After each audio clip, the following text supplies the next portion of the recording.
have sacrificed a lot for the creation of this country. Charter of economy ہم کریں, ملک آگے چلے. ہم نہ سلیکٹڈ ہیں نہ فارم 47 والے ہیں. We have shot down the enemy's most modern aircraft, including multiple Rafale jets. A favorite field marshal from Pakistan. آپ دیکھ رہے ہیں خبروں، تبصروں اور تجزیات پر مبنی پاکستان کا سب سے معتبر نیوز شو آن مائی ریڈار کامران خان کے ساتھ. السلام علیکم، میں ہوں کامران خان. پاکستان ماشاء اللہ کل اپنی 80ویں سالگرہ بنا رہا ہے. کسی بھی قوم کی تاریخ میں 80 سال ایک طویل عرصہ ہوتا ہے.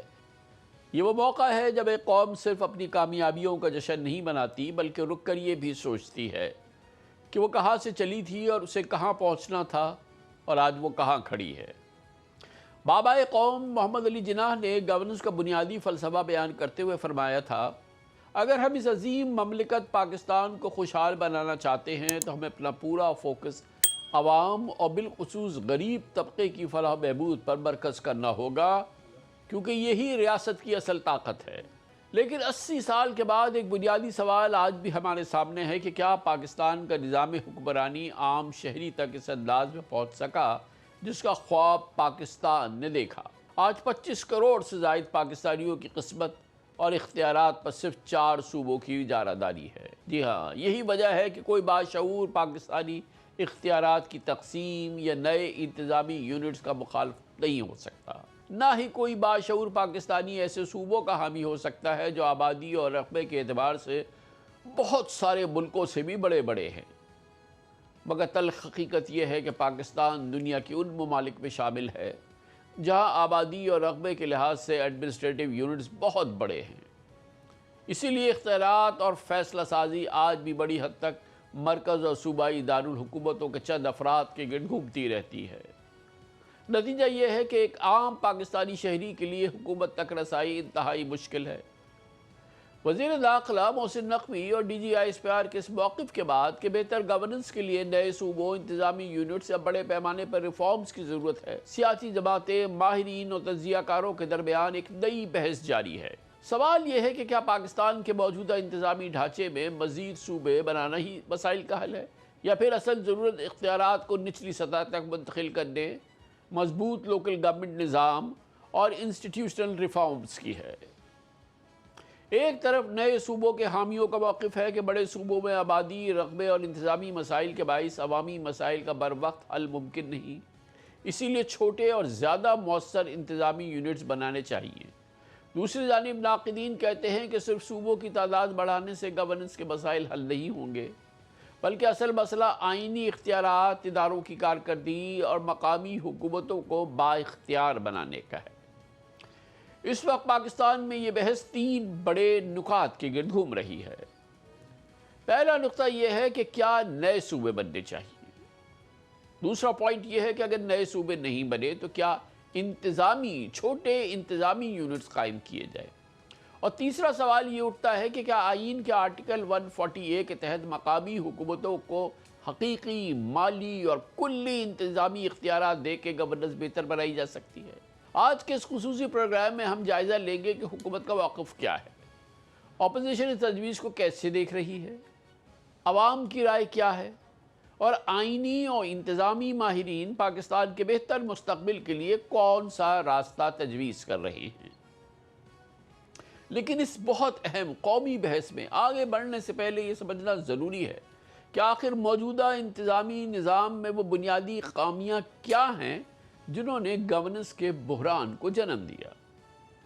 وزیر داخلہ محسن نقوی نے موجودہ انتظامی ڈھانچے کو بہتر بنانے کے لیے نئے صوبوں یا انتظامی یونٹس کی ضرورت پر قومی اتفاق رائے کی بات کی ہے، جبکہ D G I S P R نے واضح کیا کہ گورننس کی بہتری قومی سلامتی سے براہ راست جڑی ہوئی ہے اور انتظامی اصلاحات کے معاملے کو سنجیدگی سے لینے کی ضرورت ہے. ایک چیز جو 70 سال 80 سال سے نہیں چل رہی، کیونکہ یہ سسٹم جس کے اندر ہم رہ رہے ہیں یہ کولیپس کر چکا ہے. آپ مانے نہ مانے، ہم صرف فائر فائٹنگ کر رہے ہیں. ہم اور کچھ نہیں کر رہے. جب تک آپ اس ملک کی بیسک چیز کو جمہوریت کی روح میں رہ کے ٹھیک نہیں کریں گے, یہ اسی طرح رہے گا. آپ کو ایڈمنسٹریٹو یونٹس, صوبے, اس کو جو مرضی نام دے دیں, اس کو لے کے جانا پڑے گا عوام کی سطح پر. آپ جب تک وہ نہیں لے کے جائیں گے, وہ جب تک آپ کے یونٹس نہیں بنیں گے اور یونٹس بن کے وہ اونرشپ نہیں لیں گے اور نئی لیڈرشپ نہیں آئے گی, یہ کام نہیں ہوگا. ہمیں یہ جو پاور ہے, یہ جو ہمیں فائنینشیل ماڈل ہے, یہ ہمیں نچلے لیول پہ لے کے جانا پڑے گا. ادروائز اس کا حل ہمارے پاس نہیں ہے. ہم کیوں اس دن کا انتظار کر رہے ہیں جس دن ہم پبلک پریشر میں آ کے یہ کریں؟ ہم کیوں نہیں اس چیز کو بھاپ رہے کہ یہ ہماری ایک پبلک کی ریکوائرمنٹ ہے جس کو پورا کرنا ضروری ہے. سب سے بڑی بات ہے, آپ پاکستان کے عوام کی رائے لیں. اگر وہ کہتے ہیں ان کو اپنے قریب پاور سینٹر چاہیے تو کر دیں, اگر وہ کہتے ہیں نہیں تو نہ کریں.